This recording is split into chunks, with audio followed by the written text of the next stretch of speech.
সম্মানিত দেশবাসী, ৫ই আগস্টের লাল বিপ্লবের পর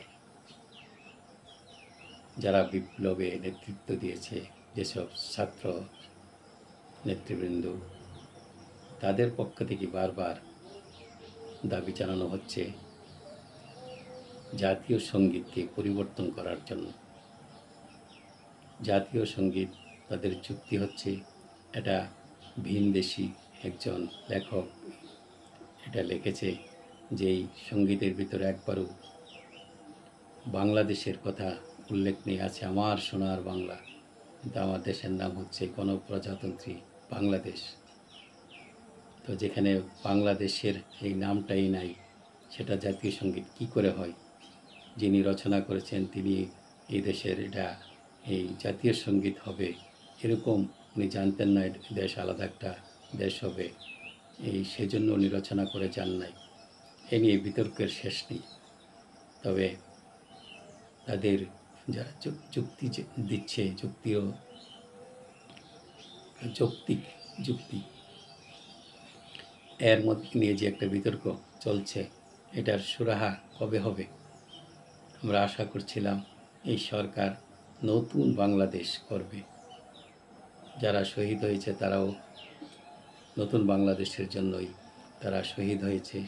যারা আহত হয়েছে তারা নতুন বাংলাদেশের জন্য আহত হয়েছে। যারা আন্দোলন করেছে, জেল জুলুম হুলিয়া নিয়ে দীর্ঘদিন এই এই আন্দোলন সংগ্রাম করেছে, সবাই একটা এমন একটা দেশ চাচ্ছে যে নতুন, এখানে যে সংস্কারের কথা বলা হচ্ছে, সংস্কার যেখানে ফ্যাসিস্ট সরকার এই নিয়মগুলোকে অনিয়মে পরিণত করেছে। রাষ্ট্রের যে নিয়ম, রাষ্ট্রের যে সমস্ত নিয়ম রয়েছে, সেগুলোকে যারা অনিয়ম করেছে সেগুলোকে যাতে নিয়মের মধ্যে ফিরিয়ে আনা হয়, একটা শৃঙ্খলায় আনা হয়, এরকম একটা এই এই আশা সবার মনেই আছে বিদ্যমান। কিন্তু এই অন্তর্বর্তীকালীন সরকার সেদিকে কোনো কাজই করছেন না। না জাতীয় সঙ্গীত পরিবর্তন নিয়ে কোনো কাজ করছেন, না সংবিধান, যে ৭২-এর সংবিধান, সেটা আওয়ামী লীগের সংবিধান বলা হচ্ছে, সেই সংবিধানকে একেবারে পরিবর্তন না করে এটাকে সংশোধন করারও সুযোগ রয়েছে। ইচ্ছে করলে এই সরকারও সংশোধন করতে পারতেন, তো সেটাও করা হলো না। রাষ্ট্রের যে নাম, এটা নিয়েও বিতর্ক রয়েছে। তো এই যে নতুন দেশটাকে নতুন করে সাজানোর যে একটা ভিত্তি প্রস্তুত করার এই কথা ছিল, একটা নতুন বাংলাদেশ, সেই নতুন বাংলাদেশের যে ভিত্তি, যেটা অন্তর্বর্তীকালীন সরকার করে যাওয়ার কথা।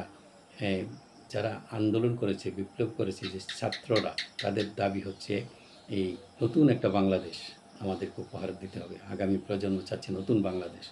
তো অন্তর্বর্তীকালীন সরকারের প্রধান দায়িত্বটা ছিল যে নতুন বাংলাদেশের ভিত্তিটা স্থাপন করে দিয়ে যাবে।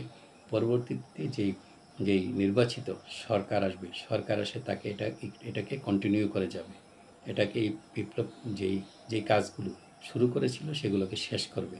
যেমন ফ্যাসিস্টদের বিচার বিচার শুধু ফ্যাসিস্টদের হবে কেন, নব্য ফ্যাসিস্ট যদি কেউ হয়, আগের সরকারের সময় যেসব দায়িত্ব, রাষ্ট্রীয় দায়িত্বে যারা ছিল, এটা জনপ্রতিনিধি হতে পারে বা আমলাদের মধ্যে হতে পারে, তাদের অপরাধ আর এখনও যদি ওই ধরনের অপরাধ করে, দুই অপরাধের মধ্যে কোনো তফাৎ থাকার কথা না।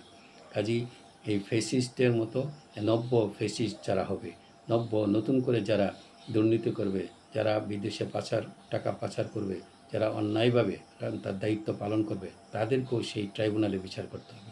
তাদের প্রতিটা মানুষের বিচার সেই ট্রাইব্যুনালে নিতে হবে। তাহলে এই যে প্রায় ১৩00-১৪00 এই ছাত্র যে শহীদ হয়েছে, তাদের রক্ত কাজে আসবে। যারা আহত হয়েছে প্রায় ১৯০০ এই শিক্ষার্থী এবং ছাত্র জনতা, তাদের সেই রক্ত কাজে আসবে যদি এই কাজগুলো করা হয়। তো আমরা এই অন্তর্বর্তীকালীন সরকার এতদিন যা করেছেন তা মূল্যায়নের সময় এসেছে। আমরা মূল্যায়ন করব ইনশাল্লাহ। আমরা দেখব এই সরকার কি করেছে আর কি করে নাই, কোনটা শুরু করেছে, কোনটা শুরুই করে নাই। এইগুলো চিহ্নিত করে আগামীতে যে নির্বাচিত সরকার আসবে, গণতান্ত্রিক যে সরকার আসবে, সেই সরকারকে সেই অসমাপ্ত কাজগুলো, অসমাপ্ত শুরুটা শুরু করতে হবে। যেটা শুরু করেছে সেটাকে এগিয়ে নিয়ে যেতে হবে। এটাই হবে আগামীর যেই সরকারের চ্যালেঞ্জ। আমরা আশা করছি আগামীতে যে সরকার আসবে সেই সরকার আমাদের যেই এই আশা আকাঙ্ক্ষার প্রতিফলন ঘটাবে। এই বলে আজকের মতো এখানে শেষ করছি। আল্লাহ হাফেজ।